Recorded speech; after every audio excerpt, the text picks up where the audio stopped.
एका गावात एक नरहरी नावाचा एक अत्यंत ब्राह्मण राहत होता, गरीब असा. त्याची परिस्थिती इतकी हलाखीची होती की त्याला व त्याच्या कुटुंबाला 2 वेळेचं जेवणही मिळणं कठीण होतं. आपल्या कुटुंबाचं पोट भरण्यासाठी त्याला रोज दारोदारी भिक्षा मागावी लागे. त्याला मिळालेलं अन्न पुरेसं नसायचं, त्यामुळे त्याच्या मुलांना अनेकदा उपाशी राहावं लागे. सणासुदीच्या दिवसातही त्याच्या घरात गोडधोड बनवणं शक्य नसायचं, कारण घरात त्यासाठी आवश्यक असलेलं धान्यच नसायचं. भाद्रपद महिना सुरू झाला आणि सणासुदीचे दिवस आले. संपूर्ण गावात आनंदाचं उत्साहाचं वातावरण होतं. घराघरात गौरी गणपतीची तयारी सुरू झाली. शेजारी पाजारी गौरी आणत असल्याचं पाहून नरहरीच्या निरागस मुलांनी हट्ट धरला. बाबा, आम्हालाही गौरी आणायची आहे, असा त्यांनी आग्रह धरला. मुलांचा हट्ट ऐकून नरहरीच्या डोळ्यात पाणी उतरलं. त्याला खूप दुःख झालं, कारण त्याला माहीत होतं की त्याच्यासारख्या गरीब कुटुंबासाठी गौरी अन्नवतीची पूजा करणं अशक्यच होतं. आपल्या मुलाला आनंद देऊ न शकल्यामुळे तो आतून पूर्णपणे तुटला आणि त्याला स्वतःच्या गरिबीची लाज वाटू लागली. मुलाचा निरागस हट्ट ऐकून नरहरीच्या हृदयाला खूपच वेदना झाली होती. त्याला आपल्या गरिबीचा आणि अपयशाचा तीव्र तिरस्कारही वाटू लागला होता.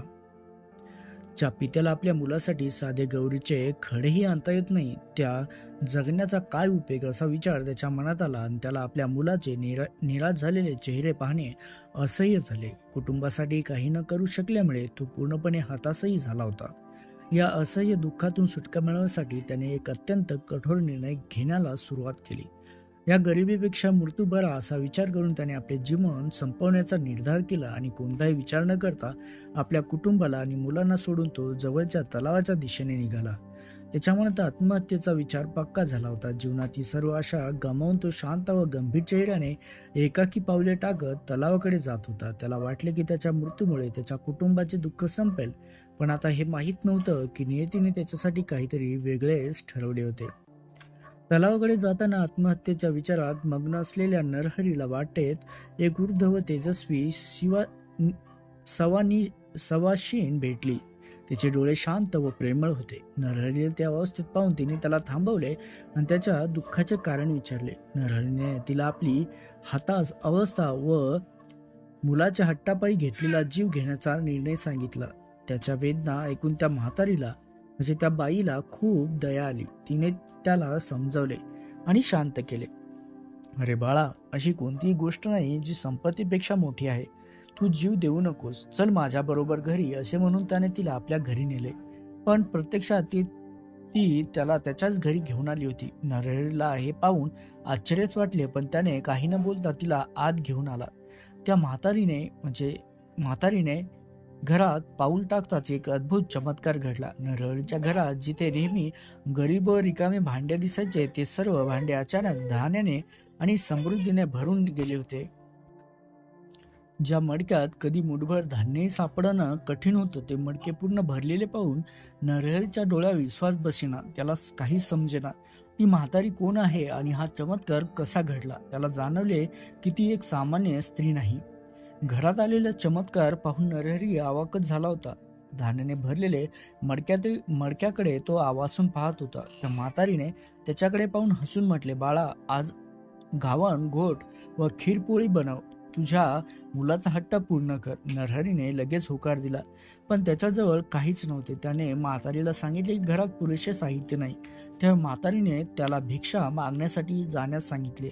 नरहरी बाहेर पडला आणि नेहमीप्रमाणे त्याने भिक्षा मागितली, पण आज त्याला पूर्वीपेक्षा काहीतरी जास्त धान्य आणि गुळ मिळाला.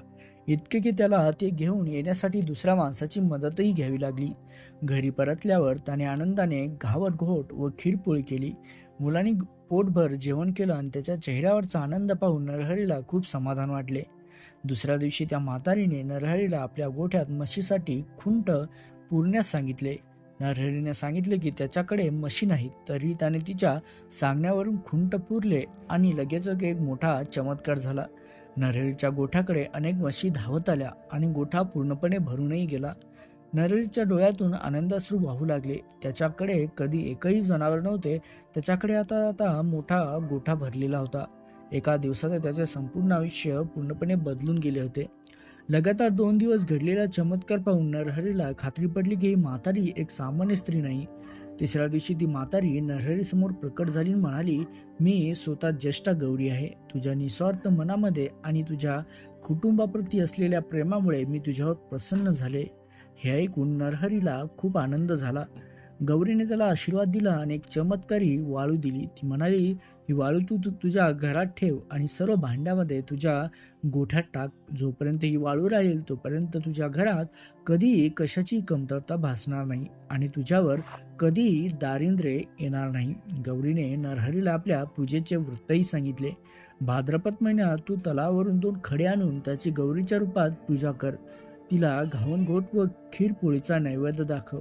त्यानंतर सवाशिणीला जेवण देऊन त्यांची ओटी भर. जो कोणी हे व्रत भक्तिभावाने करेल त्याला अक्षय सुख संपत्ती समृद्धी मिळेल. हे सांगून गौरी क्षणार्धात अंतर्धान पावली.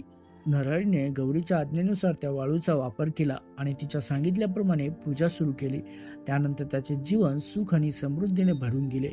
तो आणि त्याचे कुटुंब आनंदाने राहू लागले.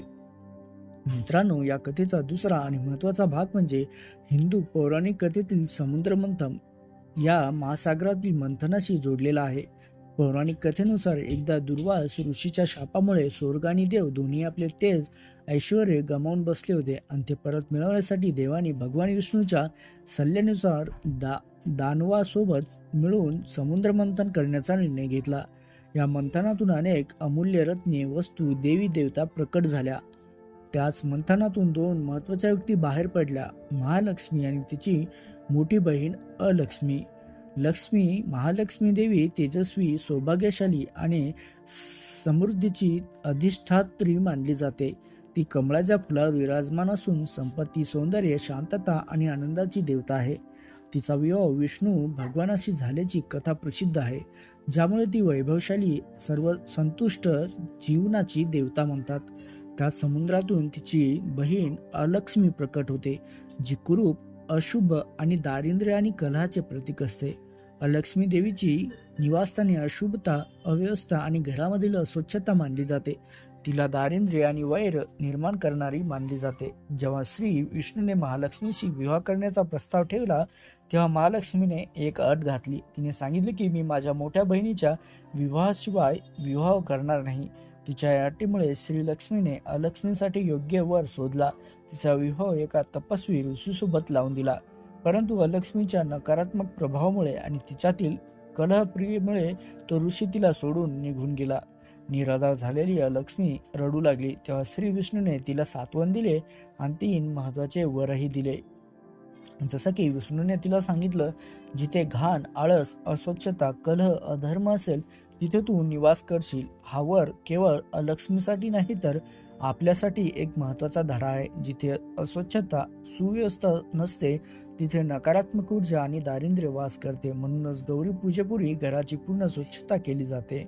त्यासोबतच जे लोक शनिवारी पिंपळाच्या झाडाची पूजा करतात आणि त्याला प्रदक्षिणा घालतात त्यांना तू कधीही त्रास देणार नाही. पिंपळाचे झाडे विष्णूचे निवासस्थान मानले जाते, त्यामुळे या वृत्ताने नकारात्मक शक्तीचा प्रभाव कमी होतो आणि हे निसर्ग पूजेचे महत्त्व दर्शवते. त्यासोबतच सर्वात महत्त्वाचे वरदान म्हणजे विष्णूंनी सांगितले, दरवर्षी भाद्रपद महिन्यात ज्येष्ठा नक्षत्रात तुझी पूजा केली जाईल.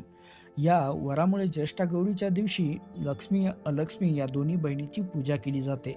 या पूजेमागे लक्ष्मीला घरात बोलवणे आणि अलक्ष्मीला बाहेर जाण्यास सांगणे हा असतो. ही कथा आपल्याला हे शिकवते की खरी समृद्धी फक्त धनसंपत्तीमध्ये नाही तर आपल्या जीवनातील आळस, अस्वच्छता आणि नकारात्मकता दूर करण्यात असते. ज्येष्ठ नक्षत्र शांतीपूजा ही एक प्राचीन आणि वैभवी विधी आहे, ज्यामुळे या दिवसाला लक्ष्मी देवीला आकर्षित करण्याचा आणि अलक्ष्मीला नकारात्मक प्रभावापासून मार्गदर्शन मिळवण्याचा हेतू असतो. या दिवशी घरची पूर्ण स्वच्छता केली जाते आणि ज्या लोकांनी शनिवारी पिंपळाच्या झाडाची पूजा करून त्यांना प्रदक्षिणा दिली त्यांना लक्ष्मीचा आशीर्वाद प्राप्त होतो आणि अलक्ष्मीचा त्रास होत नाही. ज्येष्ठ नक्षत्र बुध ग्रहाचा प्रभाव दर्शवते, तर बुद्धी, समृद्धी आणि सामाजिक प्रतिष्ठा यासाठी पूजेचे महत्त्वही सांगते. ही कथा फक्त देवीची पूजा करण्यासोबतची नव्हती मित्रांनो, तर जीवनातील अस्वच्छता, परिश्रम, सद्गुणाची साक्षी आणि समृद्धी कशी मिळवायची याचा संदेश देते. तर मंडळी, अशी आहे ही ज्येष्ठा गौरीची कथा. तुम्हाला अशाच अर्थपूर्ण धार्मिक कथा ऐकायच्या असतील तर आपल्या चॅनलला सबस्क्राईब नक्की करा आणि या व्हिडिओला जास्तीत जास्त शेअर आणि लाईक करायला विसरू नका.